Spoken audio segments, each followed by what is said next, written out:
Assalamualaikum warahmatullahi wabarakatuh. Apa kabar anak-anak semuanya? Semoga dalam keadaan sehat walafiat ya. Hari ini kita akan membahas biologi mengenai ciri-ciri makhluk hidup. Sebenarnya sih ini ada di bab 2, namun kan bab 2 itu sebagian ada fisikanya. Kita membahas bab 2 itu di bagian pertama itu ada klasifikasi benda hidup. Benda hidup adalah makhluk hidup, makanya kita masuk ke dalam ranah biologi. Selanjutnya, setelah kita membahas part pertama, kita akan membahas part selanjutnya yang ada di bab 3. Oke anak-anak, sudah siap belajar? Yuk kita simak video berikut. Halo anak-anak, sekarang kita bahas makhluk hidup terdiri dari manusia, hewan, dan tumbuhan. Nah, ciri-ciri yang sama yaitu yang pertama adalah bernapas. Nah, setiap makhluk hidup pasti melakukan proses bernapas, baik hewan, tumbuhan maupun manusia. Alat pernapasan makhluk hidup itu tentu berbeda-beda. Sebagai contoh, manusia bernapas dengan paru-paru, ikan bernapas dengan insang. Yang kedua adalah ciri-ciri tumbuh dan berkembang. Arti dari tumbuh bertambah ukuran tinggi dan beratnya. Arti dari berkembang meningkat kemampuannya mulai dari digendong, bisa merangkak sampai dengan berjalan sendiri. Nah, inilah tahap dari bayi sampai menjadi kamu dewasa. Setelah itu, yang ketiga adalah berkembang biak. Cara berkembang biak manusia, hewan, dan tumbuhan itu berbeda-beda. Manusia melahirkan, hewan itu ayam seperti bertelur, ya kan?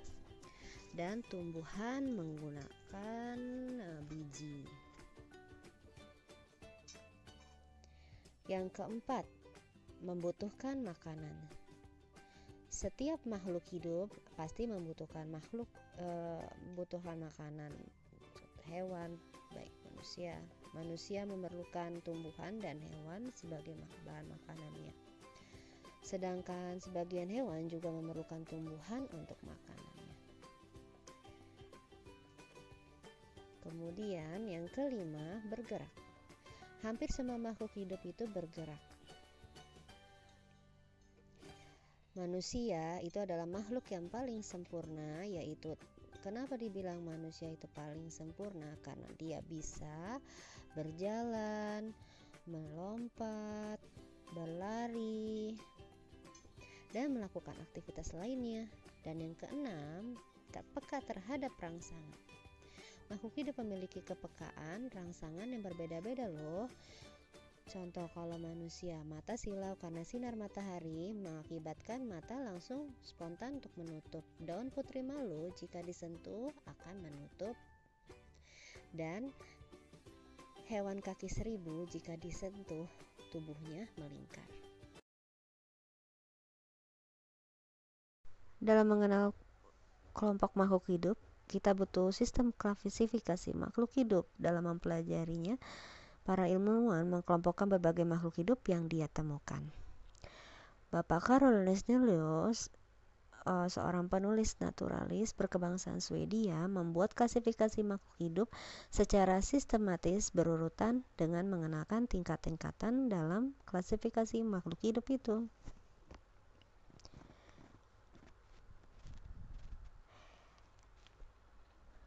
Nah, Linnaeus mengidentifikasi dan mengelompok makhluk hidup berdasarkan ciri-ciri mereka. Akhirnya, Linnaeus menyusun pengelompokan itu secara bertingkat berdasarkan persamaan ciri-ciri umum hingga ciri-ciri yang paling khusus. Yang pertama itu ada regnum atau dunia, atau disebut juga bisa kingdom. Dari berdasarkan kesepakatan para ahli, urutan takson dari penamaan ciri paling umum hingga paling khusus adalah regnum, ada klasis, ada genus, ada spesies. Yang dimana ada animalia dan ada juga kingdom Plantae.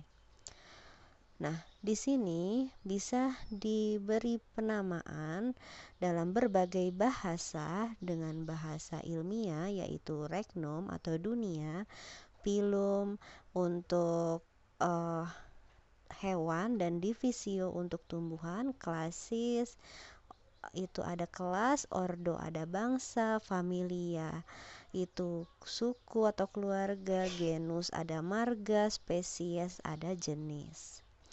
Bisa dilihat kalau bahasa biologinya adalah bahasa Latin, kemudian diterjemahkan dalam bahasa Inggris dan bahasa Indonesia.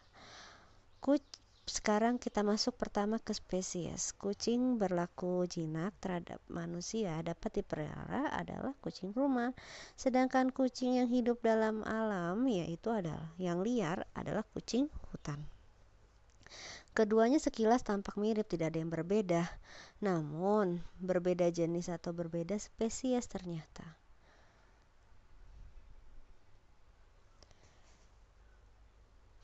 Mengapa demikian?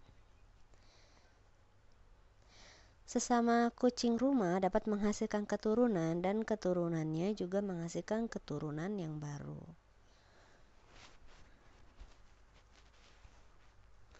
Sedangkan kucing rumah dan kucing hutan dapat menghasilkan keturunan, namun keturunannya tidak dapat menghasilkan keturunan yang baru. Hal ini merupakan dasar pemisahan makhluk hidup di tingkat spesies.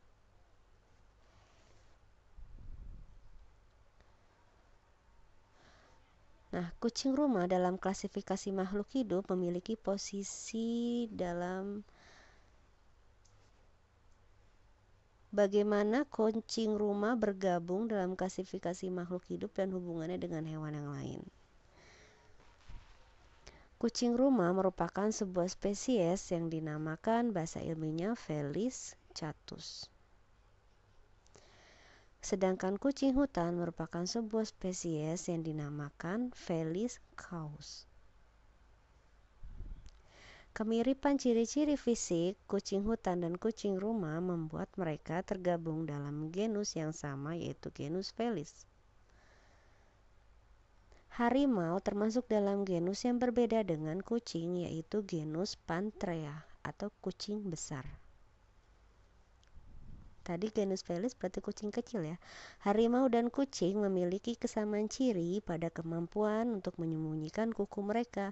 Jadinya mereka tergabung dalam famili Felidae.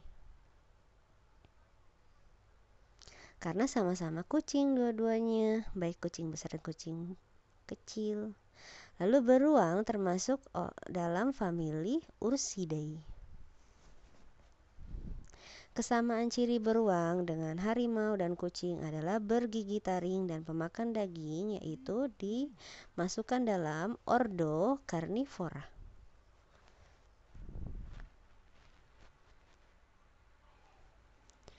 Kuda termasuk dalam ordo Herbivora.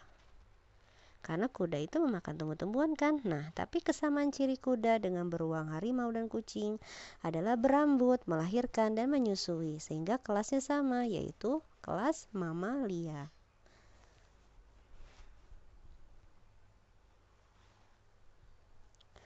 Buaya dan burung elang mempunyai kesamaan ciri dengan kuda, beruang, harimau, dan kucing, yaitu mempunyai tulang belakang. Kesamaan ini membuat mereka tergabung dalam filum Chordata, hewan bertulang belakang. Lalu, laba-laba termasuk dalam kelompok filum Arthropoda, yaitu hewan yang tidak memiliki tulang namun tubuhnya dilapisi lapisan yang keras. Tetapi baik laba-laba dan semua hewan yang ada di sini dengan ciri-ciri dapat berpindah tempat dan tidak dapat memproduksi makanannya sendiri, tergabung dalam kingdom Animalia. Karena mereka itu adalah semua adalah kerajaan dari hewan.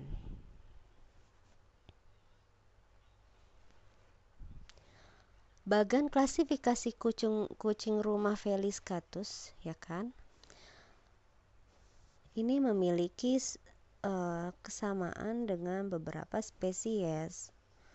Ada yang kesamaan dengan spesies, genus, baik famili, order, kelas, phylum, dan kingdom.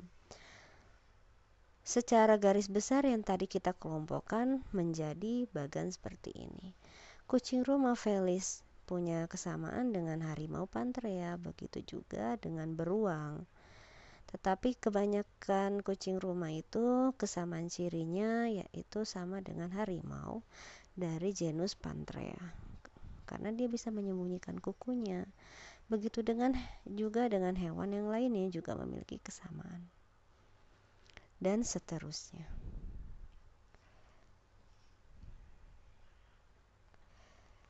Nah, Felis catus kucing rumah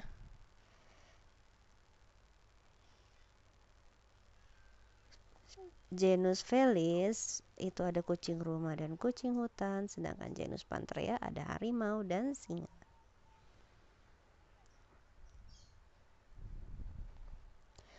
Dikelompokkan lagi, familia Falidae itu ada kucing rumah, kucing hutan, singa, harimau. Dengan famili Ursidae ada beruang dan beruang kutub.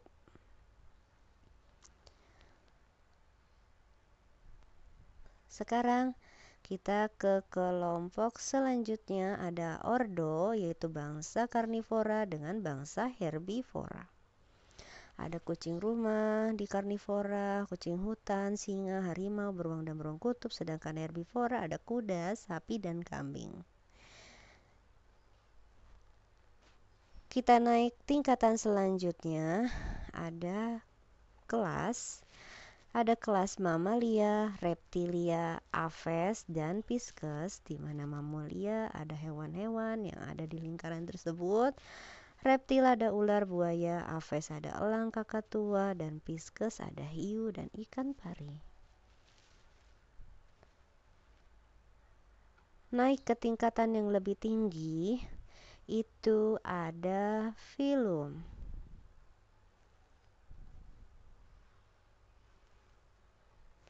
Filum menyangkut ada dua, yaitu chordata dan arthropoda, atau yang memiliki tulang belakang dan yang tidak memiliki tulang belakang.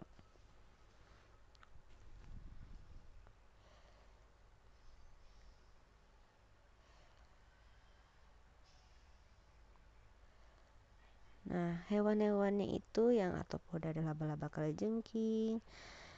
Kalau di chordata ada kucing rumah, kucing hutan, beruang kutub, singa, beruang, dan lain-lain. Semua itu tergabung dalam kerajaan besar Animalia, atau semua itu adalah hewan. Gimana anak-anak penjelasan Salsa? Semoga mengerti ya. Nah, kalau tidak mengerti, diulang-ulang videonya supaya menjadi lebih paham. Semoga kalian tetap sehat dan tetap berada di rumah ya. Tetap semangat, sampai ketemu di pertemuan berikutnya. Bye-bye.